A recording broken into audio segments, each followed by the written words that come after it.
ஒரு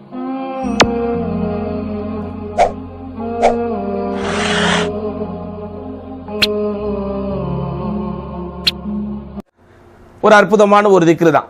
அல்லாஹு அக்பர் கபீரா வல்ஹம்துலில்லாஹி கஸீரா வ சுப்ஹானல்லாஹி புக்ரத்தம் வ அஸீலா. நல்லா மனசுல வைங்க. அல்லாஹு அக்பர் கபீரா வல்ஹம்துலில்லாஹி கஸீரா வ சுப்ஹானல்லாஹி புக்ரத்தம் வ அஸீலா. இந்த திக்ரை தொழுகையினுடைய துவக்கத்திலே சொல்லுகிற போது அதற்காக வானத்தின் வாசல்கள் திறக்கப்படுவதாக நபிகள் நாயகம் ஸல்லல்லாஹு அலைஹி வஸல்லம் சொல்லியிருக்கிறார்கள். அற்புதமான ஒரு செய்தி. அப்துல்லா பின் உமர் ரலியல்லாஹு அவர்கள் அறிவிக்கிறார்கள், பைனமா நஹ்னு நுஸல்லி மஅ ரசூலில்லாஹி ஸல்லல்லாஹு அலைஹி வஸல்லம் இது கால ரஜுலும் மினல் கௌம். நாங்கள் அல்லாஹ்வின் தூதர் ஸல்லல்லாஹு அலைஹி வஸல்லம் அவர்களோடு தொழுது கொண்டிருக்கிற போது கூட்டத்திலே ஒருவர் அல்லாஹு அக்பர் கபீரா வல்ஹம்துலில்லாஹி கஸீரா வ சுப்ஹானல்லாஹி புக்ரத்தம் வ அஸீலா என்று சொன்னார். உடனே ரசூலுல்லாஹி ஸல்லல்லாஹு அலைஹி வஸல்லம் தொழுது முடித்ததற்கு பிறகு மனில் காயிலு கதா வ கதா, இப்படியெல்லாம் சொன்னவர் யார் என்று விசாரிக்கிறார்கள். உடனே கூட்டத்தில் அந்த திக்ரை சொன்ன நபர் சொல்லுகிறார், அன யா ரசூலல்லாஹ், நான் தான் இதை சொன்னேன் அப்படின்னு. உடனே அஜிப்து லஹா, நீ சொன்ன இந்த திக்ரை கேட்டு நான் ஆச்சரியமடைந்து விட்டேன். ஃபுத்திஹத் லஹா அபுவாபு ஸமா, வானத்தின் வாசல்கள் இதற்காக திறக்கப்பட்டது அப்படின்னு சொல்றாங்க. இந்த செய்தி அறிவிக்கக்கூடிய அறிவிப்பாளர் அப்துல்லா பின் உமர் ரலியல்லாஹு அன்ஹு சொல்கிறார்கள், மா தரக்துஹுன்ன முந்து சமிஅத்து மின் ரசூலில்லாஹி ஸல்லல்லாஹு அலைஹி வஸல்லம், அல்லாஹ்வுடைய தூதர் ஸல்லல்லாஹு அலைஹி வஸல்லம் அவர்களுடைய நாவிலிருந்து இந்த செய்தியை நான் கேட்டதிலிருந்து ஒரு காலம் இதை நான் விட்டுவிடவே இல்லை. இந்த இடத்துல ஒரு சின்ன விளக்கம் நம்ம சொல்ல வேண்டியது இருக்கு. இதற்கு துஆஉல் இஸ்திஃப்தாஹ் என்று உலமாக்கள் சொல்லுவார்கள். துஆஉல் இஸ்திஃப்தாஹ் என்றால் தொழுகையை துவங்குவதற்கு நாம் சொல்லக்கூடிய ஒரு துஆ. அதாவது தக்பீரத்துல் இஹ்ராமிற்கும் சூரத்துல் ஃபாத்திஹாவிற்கும் இடையில் ஓதக்கூடியது. நமக்கு நல்லா தெரியும், சூரத்துல் அதாவது அல்லாஹு அக்பர் என்று நாம் தக்பீரத்துல் இஹ்ராமை கட்டியதற்கு பிறகு சூரத்துல் ஃபாத்திஹா ஓதுவதற்கு முன்பு அல்லாஹும்ம பாயித் பைனி என்று வரக்கூடிய அதை ஓதுவோம், சுப்ஹானக அல்லாஹும்ம என்று வரக்கூடியதை ஓதுவோம், அதே மாதிரி வஜ்ஜஹ்து வஜ்ஹி என்று ஓதுவோம்.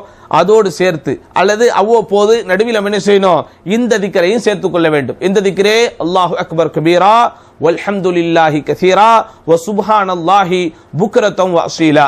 அது அற்புதமான அர்த்தம் கொண்ட ஒரு பிரார்த்தனை. இது என்ன அர்த்தம் இதற்கு? அல்லாஹு அக்பர் கபீரா, அல்லாஹுவே மிகவும் உயர்ந்து விட்டான்.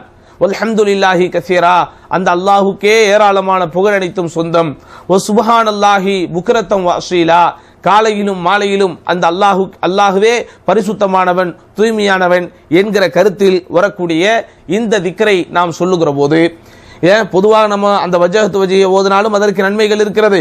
அல்லாஹும்ம பாயித் பைனி வ பைன கத்தாயா என்று வரக்கூடியது ஓதினாலும் நமக்கு நன்மை இருக்கிறது. அதே போன்று இதை நாம் ஓதுகிற போது நமக்கு நன்மை இருக்கிறது.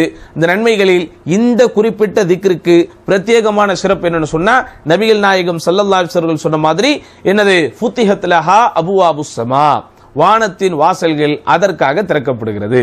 அப்ப இதெல்லாம் நம்ம கொஞ்சம் மைண்ட்ல வைக்கணும். உலமாக்கள் எவ்வளவு அற்புதமாக நபிகள் நாயகம் ஸல்லல்லாஹு அலைஹி வஸல்லம் அவர்களின் சிறப்புகள் குறித்து சொல்லுகிற போது அதில் பிரத்யேகமாக பயன்படுத்தி அந்த வார்த்தைகளை மட்டும் வரிசைப்படுத்தி நேர்த்தியாக நமக்கு சொல்லுகிறார்கள் என்றால் யோசித்து பாருங்கள், அமல்களில் நாம் எந்த அளவிற்கு ஆர்வப்பட வேண்டும்.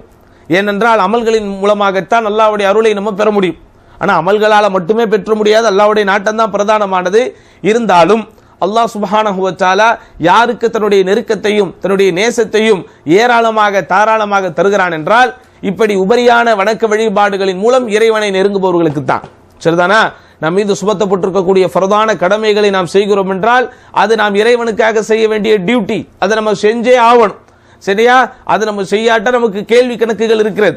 ஆனால் இறைவனுடைய அருளை பிரத்யேகமான முறையிலே பெற வேண்டும் என்று நாம் ஆசைப்பட்டால், நாம் கேட்கிற பிரார்த்தனைக்கு பிரத்யேகமான வலிமை கிடைக்க வேண்டும் என்கிற எண்ணம் நம்மிடத்திலே இருந்தால், நம்முடைய வாழ்வு தூய்மையாக வேண்டும் என்கிற ஆசை நம்மிடத்திலே இருந்தால், இந்த உலகத்தினுடைய மாயைகளில் இருந்தும் உலகத்தினுடைய சதி வலைகளில் இருந்தும் ஷைத்தானுடைய சூழ்ச்சிகளில் இருந்தும் நாம் தப்பித்து இந்த கரடுமுரடாக இருந்து கொண்டிருக்கக்கூடிய இந்த காலகட்டத்தில், இந்த சூழ்நிலையில் அங்கிங்கனாதபடி எங்கு பார்த்தாலும் பாவங்கள் பிரகாசமாக ஒளித்துக் கொண்டிருக்கக்கூடிய இப்படிப்பட்ட ஒரு காலகட்டத்தில் நம்முடைய உள்ளத்தை, அந்த உள்ளத்தில் பொதிந்திருக்கிற ஈமானை பாதுகாக்கணும்னு சொன்னா நம்ம என்ன செய்யணும்? இப்படி கொஞ்சம் தேடி தேடி அமல்கள் செய்வதற்கு கடமைப்பட்டிருக்கிறோம். இதெல்லாம் ரொம்ப சிரமமானது கிடையாது, ரொம்ப ரொம்ப இலகுவானது. என்ன?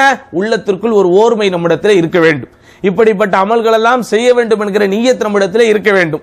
எப்போதும் அல்லாஹ்விடத்தில், யா அல்லாஹ், இப்படிப்பட்ட அமல்களை செய்வதன் மூலம் உன்னிடத்திலே நான் ஒரு நெருக்கத்தை பெற வேண்டும் என்கிற பிரார்த்தனையை கேட்டுக்கொண்டே இருக்க வேண்டும். எல்லாவற்றுக்கும் மேலாக ஒவ்வொரு ஃபர்தான தொழுகைக்கு பிறகும் அல்லாஹும்ம அஇன்னி அலா திக்ரிக வ ஷுக்ரிக வ ஹுஸ்னி இபாதத்திக, இறைவா உன்னை நான் நினைவு கூறுவதற்கும் உனக்கு நான் நன்றி செலுத்துவதற்கும் உன்னை அழகிய முறையில் வணங்கி வழிபடுவதற்கும் எனக்கு உதவி செய்வாயாக என்கிற பிரார்த்தனை நம்ம கேட்டுக்கிட்டே இருக்கணும்.